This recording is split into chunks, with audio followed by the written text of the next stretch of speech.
कि कौन है ऐसा किस्मत का मारा जिसको माँ से मोहब्बत नहीं है।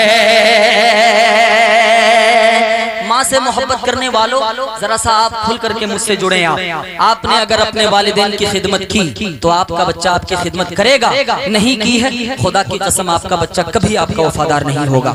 हाजिर करता हूँ बतौर खास मुलाहिजा फरमाएं कि कौन है ऐसा किस्मत का मारा जिसको माँ से मोहब्बत नहीं है।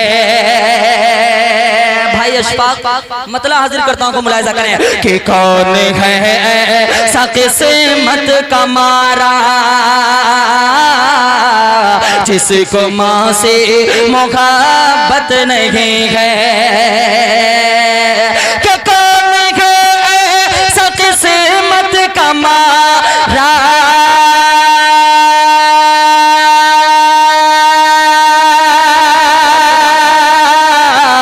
जिसको माँ से मोहब्बत नहीं है,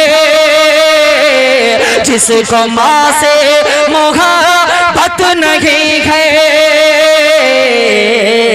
कि उसकी